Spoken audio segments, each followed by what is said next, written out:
Good morning, good afternoon, or good evening, depending on where you are following us from. Welcome to this webinar, which is part of a series of evidence for climate action. And as you know, this seminar is dedicated to an evaluation, and the title is Evaluating Food Systems Transformation with the System Thinking Lens. And this comes from the experience of a global environment facility, the GEF. So welcome, my name is Fabrizio Felloni. I'm Deputy Director of Independent Evaluation Office of the GEF. And with us today, with other presenters, with whom I would like to introduce, Jessica Kyle, who will be co-presenting, is Senior Director at ICF International, a major consulting group. And we have with us also Peter Umunei, who is from the Global Environment Facility Secretariat, and he is the thematic lead for food systems and land use. So while Jessica and I will make the presentation, Peter will provide his insights from his experience leading this very important program in the past years. Let me also say that after we will also have some space at the end of this webinar for questions and answers, although we'll have to manage time well because we only have 30 minutes, so we'll be able to give you a snapshot of the main findings of evaluation. And last but not least, before starting, I would like to thank Carlo Carugi. Carlo Carugi was the lead person in our office of Independent Evaluation Office of a GEF to conduct this evaluation. Having said this, I would like to move directly into the presentation. And let me say, let's see if I can move to the next slide. Let me say that what we are talking about is the food system programs, plural, at the GEF, because there's been several generations of these programs. They're now called, it's now part of what GEF calls the integrated programs. You may see the dates on the screen, so 2015, 2025. The reality is that 2015 is when this program, the first programs on which were part of the food system family, were launched. And the reality is that because the program set and the individual project to be designed and then implemented, it's only now that the first cohort of projects belonging to the program are coming to an end. So it's important to understand this time perspective. As you see, has been a large set of programs, 105 projects, covering up to 32 countries. Over the 800 million of GEF financing, but if you look at the co-financing total, we arrive at beyond 6 billion. So it's a really, really large set of programs. And the evaluation that we're going to talk about, and on the chat I put the website where you can find the report, has been built upon a series of previous assessments in real time, that happen in real time of the program, but of course includes more portfolio review, interviews, surveys, geospatial analysis, and country case studies. So moving into a few words on the methodology of this evaluation, which is, it's very interesting, I believe, because it's an evaluation that uses a systemic approach, looking at food systems. And there's two elements of it which are interesting in the methodology. One of them is looking at food system framework. So looking at all the aspects that need to be addressed when we look in a holistic way to a food system. So for example, environmental aspect, socioeconomic aspect, regulatory aspect, and also the whole value chain elements. And the other hand, which was also important of this evaluation, was to look at the whole programmatic approach and asking the question, what is additional to a programmatic approach that would not be possible to accomplish by a simple collection of individual projects. So that's why we looked at how the projects were cooperating with each other and how knowledge was also managed. So here you have a graphic on the screen that shows you a representation of food system. When you read the report, you'll find more information, but it's important to say it has a systemic approach was inbuilt in the evaluation design. When we evaluated, and we move a little bit to the findings, one thing that we found was that certainly the programs and the projects were different from the past and from the previous one, and particularly they were trying to look at intersectoral connections. So because it was a food system, looking at the different sectors involved, which could be environment, it could be agriculture, in some cases it could even be infrastructure. And so looking at the different sectors and the regulatory environment in a systemic way. And that's something that the projects and programs were doing, and certainly looking at how also the ministries could cooperate. And typically in many cases, ministry work on as relatively independent silos. So try to make the connections. That was very important. One thing, when we looked at the design, we saw that on the one hand, there was a lot of attention to the production phase. Even though we're looking at value chains, there was attention in most of the project. Over 90% looked at production, but only 40% looked at post-production aspects. So that was a limitation. There was still a production focused type of approach in the project, in spite of having an ambition to look at the food system and value chains. Another aspect was also that environmental aspects were looked at in almost all the projects, but only 40%, for example, were looking at the political context, and 30% were looking at socioeconomic drivers in a food system. So it's still a little bit of imbalance in where the investment go. So that was a sort of one of the limitations we found. When we looked at the results, and here the discussion will be very complex because there's differentiation between projects and programs, but let us say that what we highlighted was that there were findings on progress made at different levels. One was a micro level, so at the community level, and seeing, for example, environmental benefits and socioeconomic benefits. Environmental benefits such as biodiversity, greenhouse gas mitigation, improved land management, socioeconomic benefits such as increased income, women's skill development, youth involvement in agriculture. So these are micro level of community. We also saw some changes happening at the meso level. For example, when we look at the value chain, market access, traceability, some support to processing. And then we looked also at the macro level, if you will, which is more at the policy and governance. So some progress in vertical policy alignment and multi-stakeholder platforms. So these were the improvements we saw. We saw also some risks and threats particularly in the initial cohort of project that came to an end in terms of sustainability, because many of these reforms and changes were happening, just starting to happen towards the end of the project. And the question was, okay, are there sufficient arrangements, financial arrangements for the benefits to continue? Is the policy environment and political environment also going to be favorable and be able to continue with the support the progress that has happened in the years to come? So I'll pause here and give the floor now to Jessica for the next part of the PowerPoint. Jessica, please. Yeah, thanks, Fabrizio. So private sector engagement was a pretty key feature across all of these GEF food systems programs. This evaluation looked at it at multiple levels, reflecting that program and that systems approach.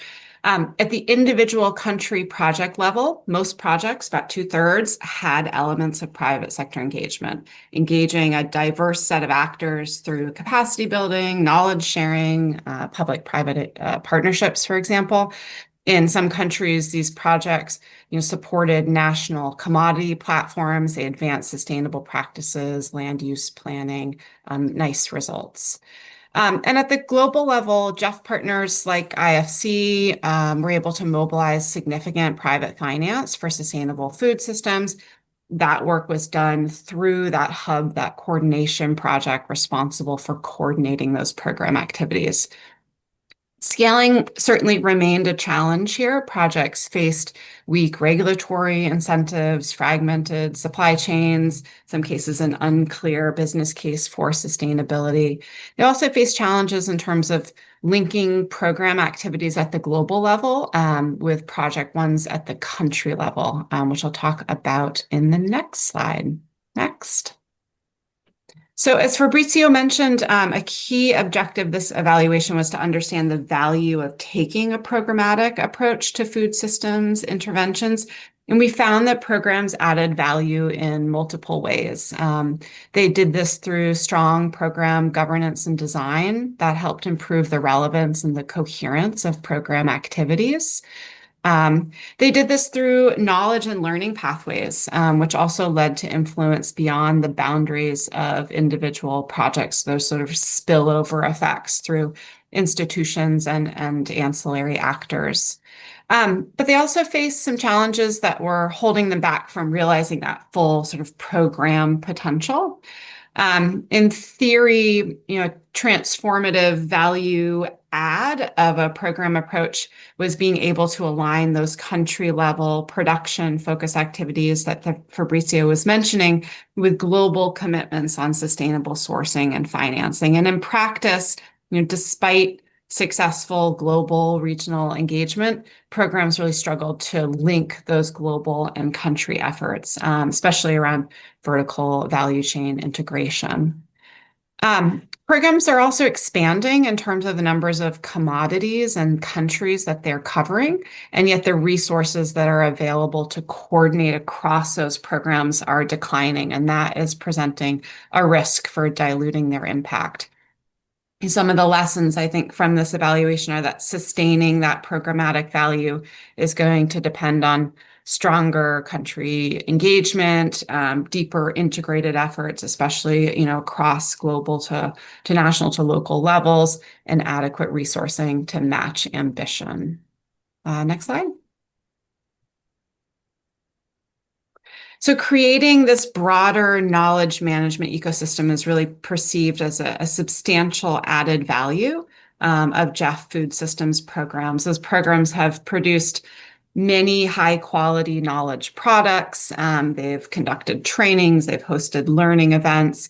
They've also adaptively managed to reflect, what they're learning about what works in this knowledge space, shifting from more global exchange to more targeted regional and commodity focused events, more facilitation of peer-to-peer learning, which is a good evolution. The challenge is that the evaluation found relatively limited evidence of countries applying the knowledge that they had gained, of really converting that knowledge into action. And there are several reasons for this. One is simply timing. Some of that knowledge was being produced before countries were really in a stage of implementation where they were ready to receive it. Some of it is targeting. Knowledge products weren't always perceived as sufficiently tailored to local contexts, needs, audiences. And some of it's about receptivity. Country partners were not always receptive to adjusting their project activities to reflect new learning, a bit of hesitancy to adjust as they went. Next slide.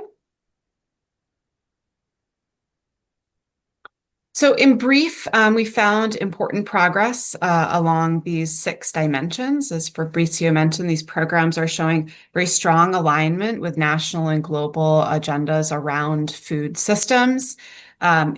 These GEF integrated approaches are doing a good job of addressing multiple and the most important environmental challenges as part of these programs and projects. They are certainly delivering tangible results in terms of sustainable land use and planning, in terms of biodiversity, agricultural productivity, household incomes, gender and inclusion outcomes. There's good progress in terms of private sector engagement, as I said, mobilizing private sector finance.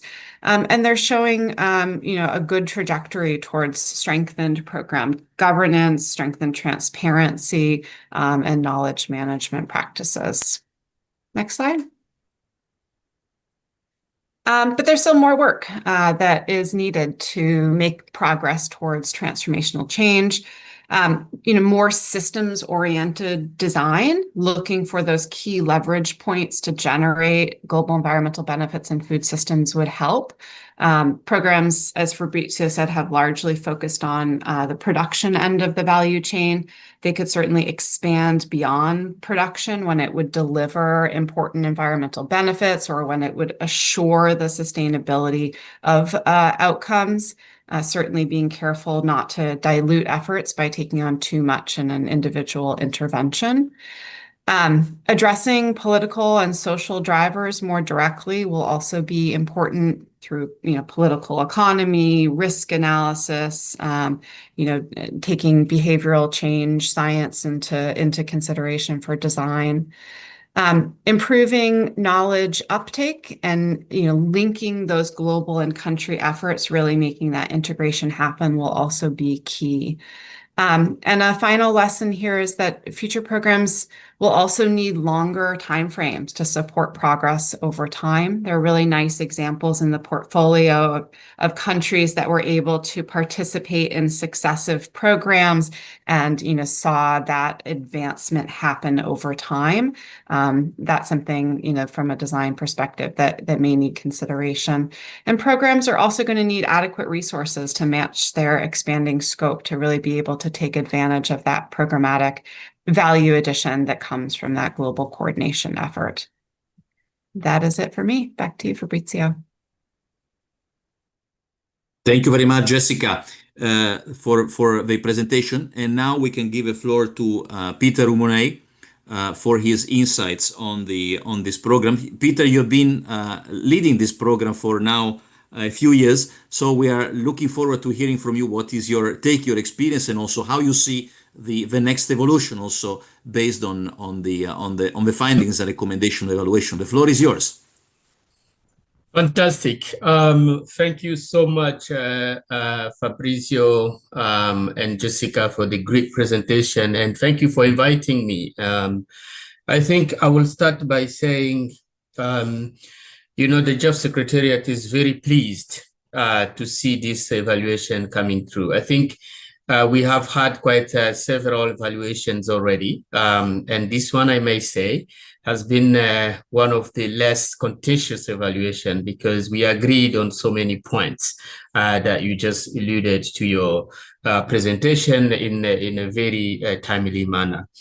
But also, let me just bring in a bit of a context here. And I think, Fabrizio, you mentioned this already, that, we started this programmatic approach back in 2015. And what we started in GEF 6 was what we call integrated approach pilot. It was the one time that we discussed and say, you know what, there are actually some elements of things that we do that can be really well customized by going through an integrated programming. And one of them was the food systems. So we tried the first one with the resilience food system in sub-Saharan Africa, and then the commodity program. And these programs actually helped us a lot in understanding our challenges, understanding some of the few things that you just highlighted in terms of challenges, right? The coordination between country and the global program. I don't think we had that even when we started this program. In the resilience food system, it was more apparent, because we had the ECRAF C4 and IFAD doing that. While in the commodity program, it was completely separate country project. And with that evaluation, with that program, we thought in the GEF 7, let's bring this a little bit to more coordinated manner. So we had the follow program, food land use and restoration program, which then we had a global coordination platform, and then country project. The idea being that the whole program is bigger than the sum of its parts. However, as you know, the GEF Secretariat is one organ. It's working on this and developing these programs, but we do work with partner countries, we do work with agencies, and then we try to instill some of these DNA in terms of integrated programming and ambition and things to our countries, but also to our implementing partners. So it's not an easy fit. Nevertheless, I think Jessica and your team, you did this evaluation quite a bit and visited some of the countries. We had quite some good examples, especially, and I agree with you, in the long-term programmatic approach. There are countries that started in the GEF 6, and then they continued in the GEF 7, and they are currently in the GEF 8.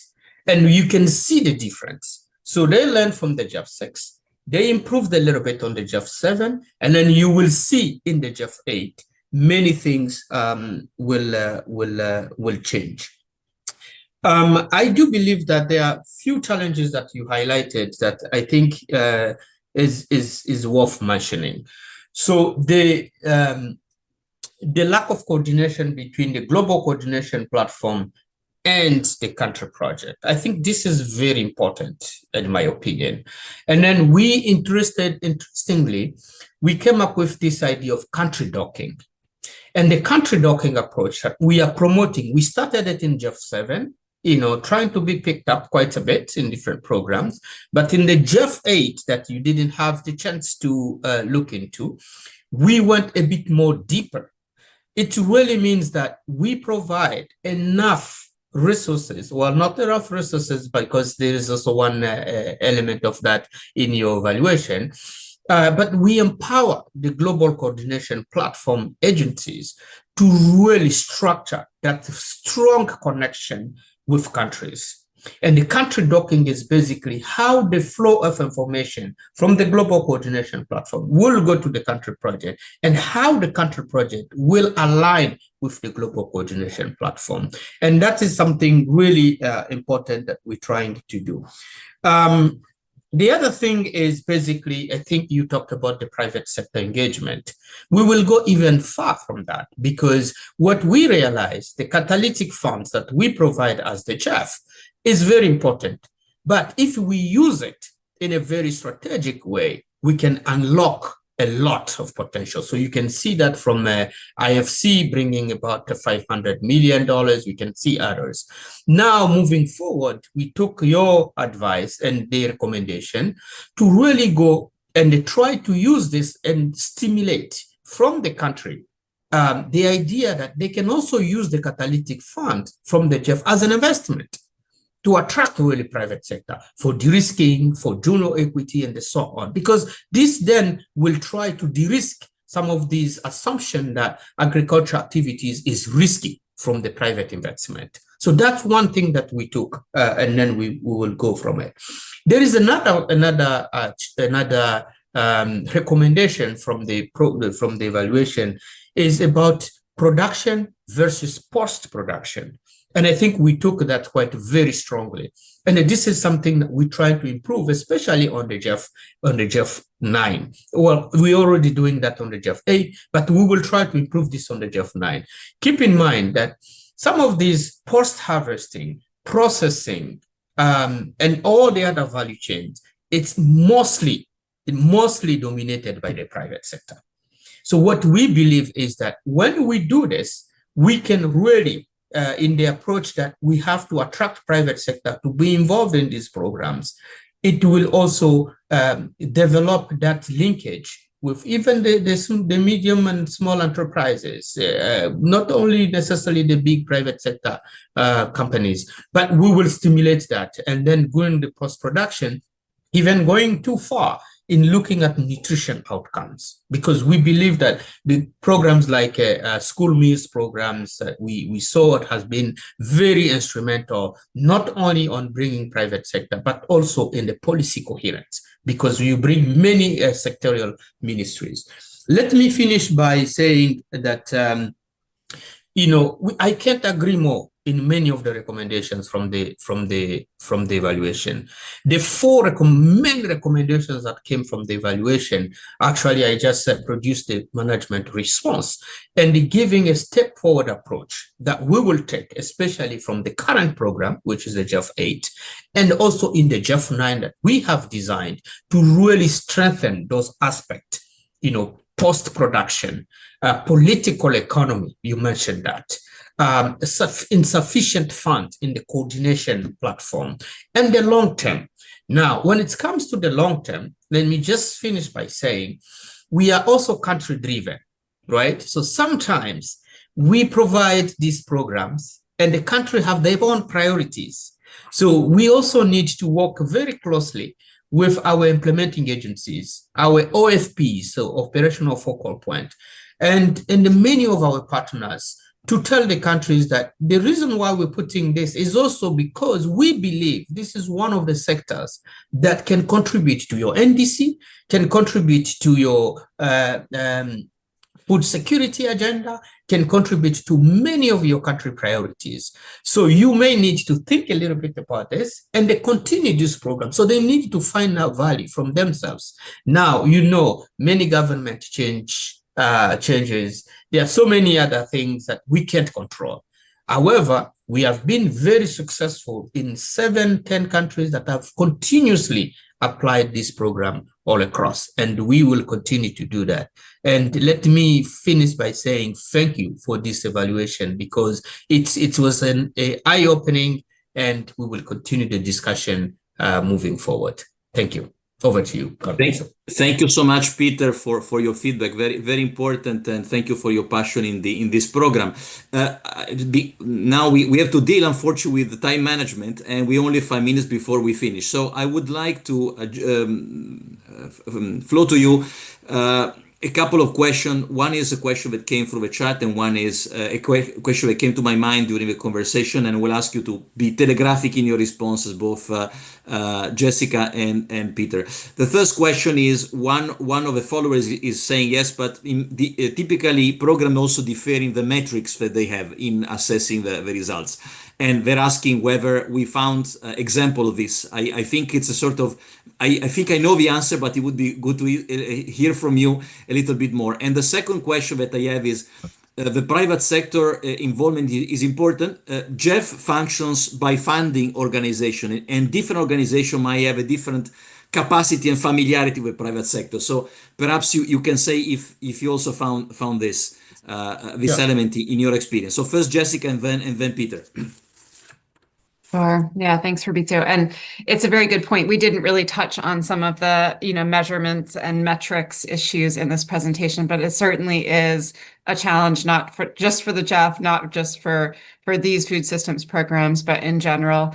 What we did find is that the performance metrics that currently exist really are falling short of capturing that complex, multidimensional nature of transformational change. There are some, program coherence issues in terms of consistency of indicators, but that's a place in which these food programs have actually made quite a lot of progress. They're doing a lot of upfront work now, to set consistent indicators across these country projects and also the global program ones. There's work still to make sure that these indicators are at an outcome level, that they have adaptive metrics and qualitative accompaniment that can really meaningfully track that progress. But yes, to recognize it is an issue, but also certainly progress made. Okay, over to you, Peter. Yeah. Just to build on that, I think we've done quite a lot in terms of creating indicators for system transformation, and I think there will be quite a lot of development, especially from the GEF 8, but also from the GEF 9, where these indicators can be quite well defined, and potentially we can get to those. But again, that's another aspect that we need to look into. In terms of private sector, yes, we agree. There are so many agencies that we work with, and some of them are more connected to private sector with a very strong knowledge, and some others, we can compare some of the UN agencies versus the MDBs, so multilateral development banks, and so on. But in these programs, one of the things that we've been successful in doing is pushing our agencies to work with platforms as opposed to individual private sector. I will give you an example. We've pushed the agencies to work, for example, with WBCSD, the World Business Council for Sustainable Development, the World Economic Forum, and so on. Because by working with these platforms, we have an access to many of these traders and private companies that are already members of these organizations. And by being members, I think they have some rules and regulations that they have to follow. Moving forward, we're actually trying to push the fact that even in our own programs, a combination of agencies based on the the expertise, they can make a difference. In the food system, for example, in the GEF 8, we have FAO, which is very technical. They do a lot of work on things. With IFAD, which is more on investment side, right? So we can look at that IFAD with a more private sector connections, and then we have FAO with a lot of technical expertise. The combination can do well. So moving forward, we are looking at MDBs. We are looking at many of these organizations with a strong connection to private sector, including IFC, MIGA, and so on. So we hope we can achieve that. It's a long way. We can say we have all the answers, but we are trying our best. Thanks. Thank you. Thank you. Thank you. I have unfortunately the thankless task of managing the time, and we have to close at 8:30. So sorry for those who are following us and have many great questions. One thing I could encourage you to do is to take a look at the website that we have shared in this chat, because there is where you can find the report, and you can find far more detail than we could explain in a few minutes. So we hope we gave you a taster, and we in a way created some appetite for reading the report, and you can take a look at that one. And let me thank again both the speakers, so Jessica Kyle and Peter Yumune, and also the organizer, the producers of this session, who are also there on our screen today. So Alexander, Shia, and Moanjai. So thank you very much to you, and also the other colleagues involved. And I hope you'll take a look also at the report, at the integrated programs of the GEF on food systems. Thank you. Thank you.